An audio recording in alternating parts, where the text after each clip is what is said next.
They're the most corrupt organisations to have ever existed. Unions. Here in Australia, they've certainly left their mark. Solely responsible for killing youth activity programs like child labour. Chimney sweeping was our version of having a game of futsal at the local youth centre. Then the unions came. Those poor kids. They've also completely gutted the workplace relations legislation of yesteryear, known as the Master Servants Act of 1823, which if you left your work post for so much as an hour, you could be sent to The treadmill. Where workers would be asked to think about the vital role they played in their respected organisation while simultaneously being whipped. Sometimes to make flour so the business owner who sent him there could recoup some of the losses he suffered. Only the monetary ones, and that's not why I'm crying. I'm crying because he was late. Fact, unions don't consider the feelings of wealthy businessmen. That's my job. Thankfully, union influence is finally being challenged after its years of, let's face it, favourable press from Murdoch and Reinhardt, who both deserve Nobel Prizes in psychology because this is truly amazing. And for successfully hypnotising the public into somehow thinking. I don't know why, but this paper's making me hate the very organisations that made it possible for me to purchase this fantasy novel that's more fantastical than Harry Potter in the first place. Yeah, and all they had to do was write.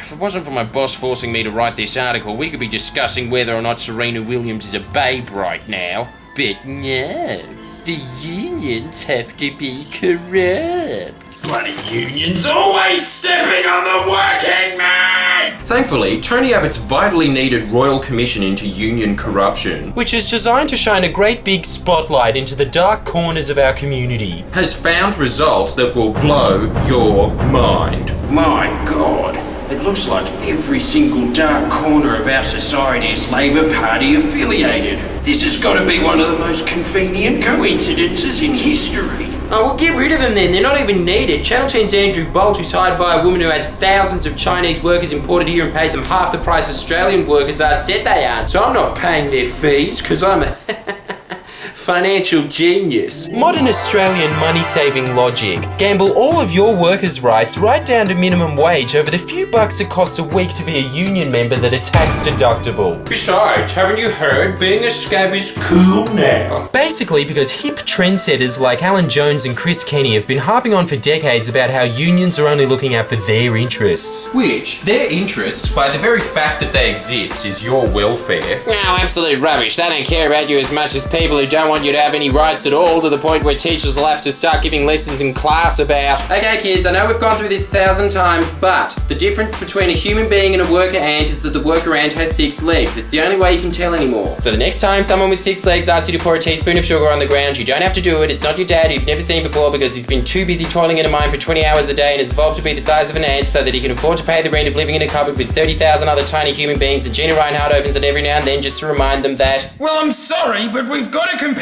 with Africa. Hang on, why is my class so empty? Chimney sweeping, man. Ah, fair enough. Why is the Abbott government getting such a bad rap? It benefited me. too bad the self-proclaimed government, which is absolutely committed to the rule of law, wasn't around to set up a similar commission investigating the conduct of Walton Construction, which collapsed back in 2013 owing $50 million to workers and other creditors, and just so happened to be a major contributor to coalition campaign funds. Well, so what? That's in the distant past, and my government's focused on the future.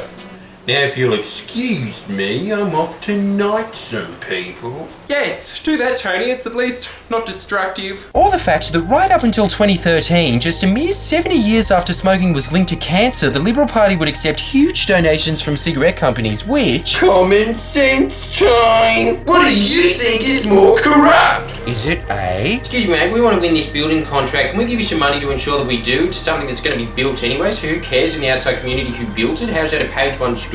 Okay, all this talk about future possible headlines is making me pretty nervous, but alright, I'll accept it, bro. Or B? Excuse me, Mr. Abbott. I represent Philip Morris Tobacco, and our company's been getting a pretty bad rap recently because we're responsible for 10 times more deaths than Hitler.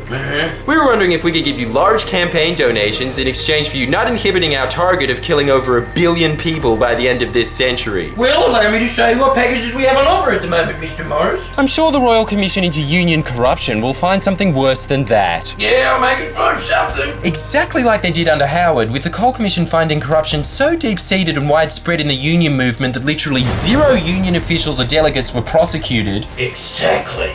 That's why we need a round 2.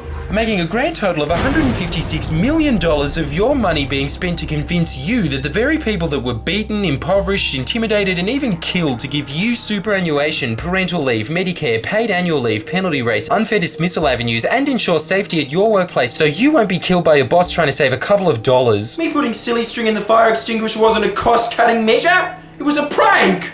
My staff died laughing! Oh, let him off. Can't you take a joke? I can. The unions. The most corrupt organisations in Australia, despite being involved in less corruption cases than sports clubs, and way less than the business world. But unlike the business world, they don't own the newspapers. Please press the subscribe button now. Come on.